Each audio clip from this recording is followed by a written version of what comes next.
As always, when I returned from California, I was exhausted when I pulled onto our street, around 8 a.m. on a Sunday morning. To my surprise, Sheila's car was parked in front of the house.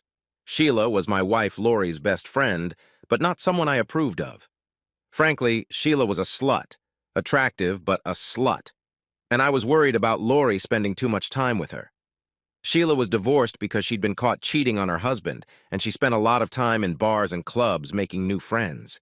The kitchen was empty, and I headed straight upstairs, surprised again to find my wife lying in bed, and Sheila sitting next to her. "Hi, baby," Lori said weakly. "How was your trip?" She looked tired and pale. "Are you okay, sweetie?" I asked, coming over to kiss her. "Don't get too close," she said, weakly raising her hand to ward me off. "I've got some horrible flu or something. That's why Sheila's here." Sheila smiled at me, arching her back almost imperceptibly to jut out her big tits. I always wondered, was this a normal move of hers, or was she doing it on purpose? "Hi, Todd." Lori and I spent part of the evening at Monroe's, but she started to feel really bad, so I brought her here. Then she seemed to be feverish and threw up a couple times, so I just stayed to make sure she'd be okay until you got back. "Thanks, Sheila. I appreciate it. Do you want some coffee or breakfast or something?" "No, thanks. I had some coffee.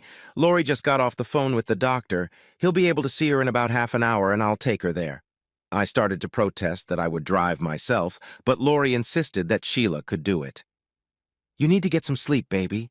I know you've been awake for over 24 hours. We agreed that I would sleep in the guest room for a couple days so I wouldn't pick up anything from Lori." 10 minutes later, I watched Sheila support Lori as they walked to her car. To my surprise, Sheila drove toward Markham Avenue, even though my wife's doctor was in the other direction. I was too tired to give it much thought, however, and I dove into bed and fell soundly asleep a few minutes later. For the next week, I was a loving, caring husband, but at a distance.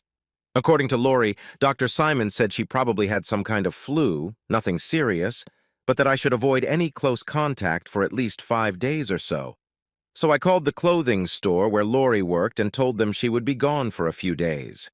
I cooked meals for Lori and brought them to her on a tray. I cleaned the kitchen, I did laundry, and I spent evenings with my wife watching TV with her from a chair in the bedroom while she lay in bed. But we never got closer than 10 feet. And by the weekend, I was even more horny than usual. We usually averaged sex at least twice a week, and with my trip to California, I'd gone 12 days without any of her sweet lovemaking. By Friday, Lori was up and about, able to shower, dress, and do chores around the house. That evening, I returned home with an armful of roses to be greeted with hugs and kisses from my vivacious wife. I wasted no time in telling her what I wanted for dessert, but to my horror, she lowered her eyes and said, "I'm so sorry, darling, but my period didn't start until this afternoon. Be patient for a few days, okay?" I considered asking for a little different sex instead, but decided I'd be a saint and show her how patient I could be. At least we could touch each other, and that weekend we went to the movies, took a couple of long walks, and snuggled in bed every night. By the following Tuesday, I realized that my luck may have turned around for me. I finished work at 4:30 so I could go home and surprise Lori with a nice dinner. Instead, I got a couple surprises myself, a couple phone messages. First, she said, "Hey babe, sorry for the short notice, but we have to do inventory tonight. A whole truckload of dresses came in mislabeled. I'll probably be here until almost midnight. I'm sorry, please just grab a sandwich and I'll see you when I'm done. Also, could you check and see if I left my cell phone on the dresser? I can't find it in my purse. Thank you. Love you." Damn, I thought. So much for my hopes for a little love. The second message was from the office of Lori's gynecologist, Dr. Mahoney. His secretary was calling to remind her of her appointment the next morning to have her stitches removed. What the hell? I thought about calling Lori, but her cell phone was right in front of me on the kitchen table. I could have called the store number, but figured she was probably swamped with work at the moment. Still, I was going to ask her about it the first moment she crossed the threshold. After a dinner of leftovers, spiced with 3 beers or so, I watched a little baseball and was in bed with the lights off by 10 p.m. A short while later, I awoke to the sound of something sliding across the sheets, and then the delightful sensation of a pair of warm lips. The pair of lips encircling me belonged not to my wife, but to Sheila. The light startled her, but that didn't stop her from climbing on top of me. "Sheila, What the hell are you doing? I screamed, pushing her away. I was very horny, but not horny enough to cheat on Lori by letting her friend jump on me. I've always wanted you, Todd, she murmured. I know Lori is working late and she'll never find out about this. Just let it be just this once. Are you out of your mind? I'm not going to have sex with you, Sheila. Please, Todd. I'm going to make you feel so good. She chased me across the room and wrapped her arms around me tightly. God knows I was tempted, but I had never cheated on Lori and never would. Loyalty was important to both of us. We'd talked about it before we were married, and I knew I could trust her as much as she could trust me. I was angry and very horny, which only made it worse. I pulled away from Sheila, grabbed her hand, and turned her away from me. Now get dressed, whore! You get dressed and get the hell out of here! Ignoring Sheila's protests, I pushed her into the bathroom, then picked up her clothes and threw them after her. If you're not dressed in 3 minutes, I'm going to walk you out to your car completely naked. 5 minutes later, I watched Sheila drive away. Shaking my head, I waddled back upstairs to bed. I knew she was a horny bitch, but hitting on her best friend's husband? How the hell did she get in the house? I was about to fall sound asleep again when suddenly the light came on and I heard Lori yelling at me. You son of a bitch! Damn you, how could you? Ouch! Her voice went from furious to completely confused as I rolled over and jumped out of bed. Lori, what the hell is going on? Why on earth are you yelling at me? Her face was bright red. She looked shocked and confused. Todd, I'm sorry, I thought you were, She never finished the sentence. I waited, and there was a long silence. Finally, I said, Darling, is there anything I should know about? She sat back in her chair, struggling to look at me.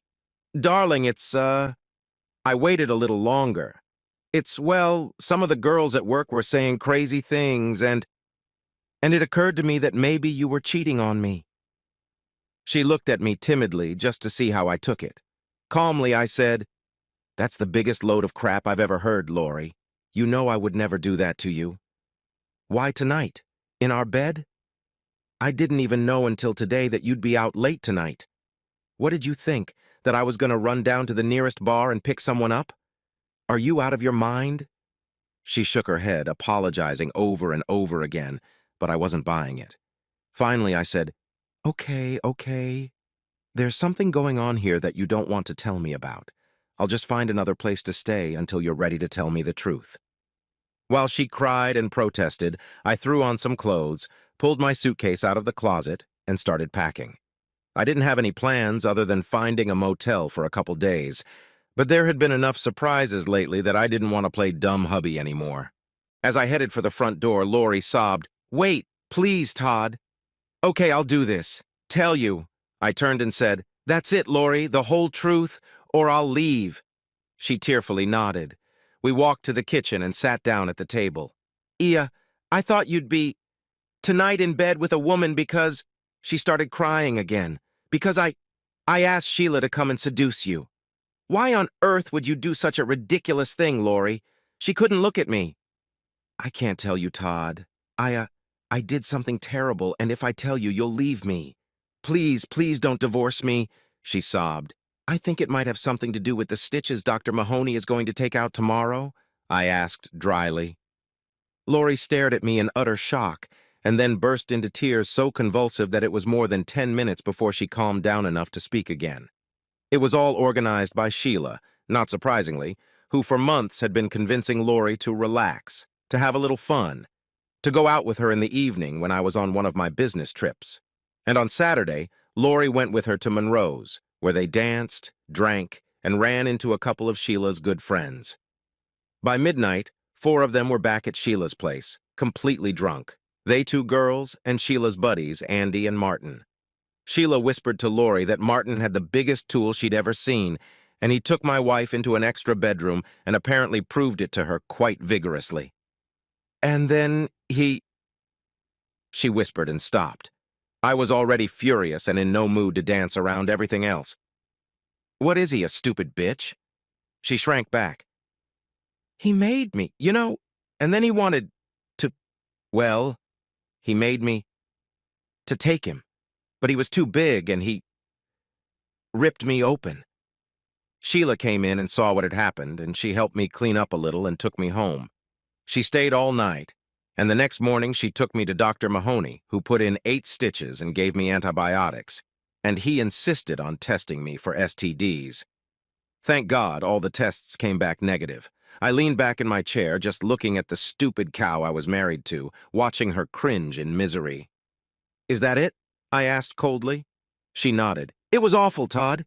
It was the worst experience of my life. I'm so sorry." She looked at me pleadingly. "It was just supposed to be a bit of dancing and flirting. I really don't know how it happened." I pounded my fist on the table, making her jump up. "What happened was that you decided to try another man." I thought for a moment. "And that's why you set Sheila up to fuck me in our bed, I take it? So that when you caught me, you'd have a nice little get-out-of-jail-free card for yourself?" She nodded without looking up. I sat there thinking, watching her cry. I'd never been so mad at that stupid girl in my life, and almost as mad at Sheila, her so-called friend. "I'm out of here," I said, standing up. "I'm going to find another place to stay for a few days." "No, baby, please," she yelled, following me to the front door. "I'll never do it again, never, I swear. I've learned my lesson. I'm sure you have, Lori, but as to whether you'll ever get the chance never to do it again, that's up to me." And without letting her answer, I slammed the door behind me. "That stupid bitch," was all I could say to myself as I sat in my Best Western hotel room, unable to sleep. 8 years of faithful marriage, and she lets her best friend talk her into sleeping with some stranger?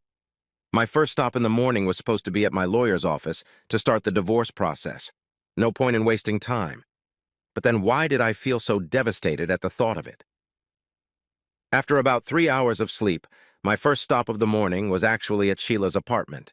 I pounded on the door until she came out with blurry eyes to open it, and she went completely pale when she saw me.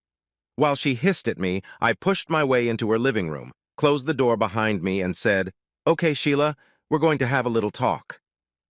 Lori had been trying to reach me all day, but I had ignored all her calls and emails, so she was no doubt relieved to see my car in the driveway when she got home after work. But she didn't find me in the kitchen or the living room, so she hesitantly walked up the stairs, calling out, "Todd, honey," as she entered our bedroom. "Hi, Lori," I muttered, still thrusting steadily into Sheila. We were having sex in the missionary position, and Sheila was pretty close to bliss, her moans and screams getting louder and louder. "Oh, God," Lori exhaled, staring at us. "We'll probably finish up here in a few minutes," I said absent-mindedly. "You can wait downstairs or stay and watch. It's up to you." And with those words, I turned my full attention back to Sheila, sinking harder into her. I rolled off her in satisfied exhaustion, and we lay side by side. Lori disappeared, but returned a few minutes later and stood in the doorway, tears streaming down her cheeks. Sadly, she said, "I guess I can't say, 'How could you?' Can I, Todd?" "No, Lori, you can't.